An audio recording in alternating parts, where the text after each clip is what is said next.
बिस्मिल्लाहिर्रहमानिर्रहीम। अस्सलामु अलैकुम वरहमतुल्लाहि वबरकातुहू। आज 18 मार्च सन 2023 बरोज़ हफ्ते का दिन है। मार्च का महीना है और आप हज़रात ये मौसम देखें। अभी मौसम बड़ा सर्द हो रहा था। मैंने कहा आप हज़रात को मौसम दिखाते हैं। ये अल्लाह रब्बुल इज़्ज़त की कुदरत है कि मार्च के महीने के अंदर यहाँ पर धुंध पड़ रही है और सर्दी हो रही है, वरना मार्च के महीने के अंदर तो गर्मी होती है। और 2-3 दिन पहले हम रात को पंखा चलाकर सो रहे थे। 2 दिन पहले, 3 दिन भी नहीं, 2 दिन पहले, और रात को हमें नींद नहीं आ रही थी। आज सुबह उठा हूँ तो मैंने ये मंज़र देखा। आप पीछे देखें, ये आपको नज़र आ रहा हो कि सारी धुंध है और शदीद सर्दी हो रही है। मुझसे बाहर रुका ही नहीं जा रहा है। ये हाथ कँपा रहे हैं और सुबह गर्म पानी करके हमने वज़ू किया है। तो ये अल्लाह रब्बुल इज़्ज़त की कुदरत की निशानियाँ हैं।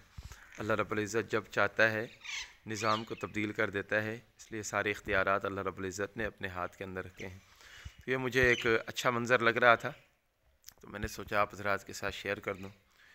वैसे भी काफ़ी दिन से वीडियो नहीं बना रहा था, काफ़ी मसरूफ़ियत चल रही है। दुआ फरमाएँ कि अल्लाह रब्बुल इज़्ज़त आसानी फ़रमाए, तो आप हज़रात के साथ फिर मुसलसल राब्ते में रहेंगे। ठीक है जी, दुआओं में याद रखिएगा। अस्सलामु अलैकुम वरहमतुल्लाह।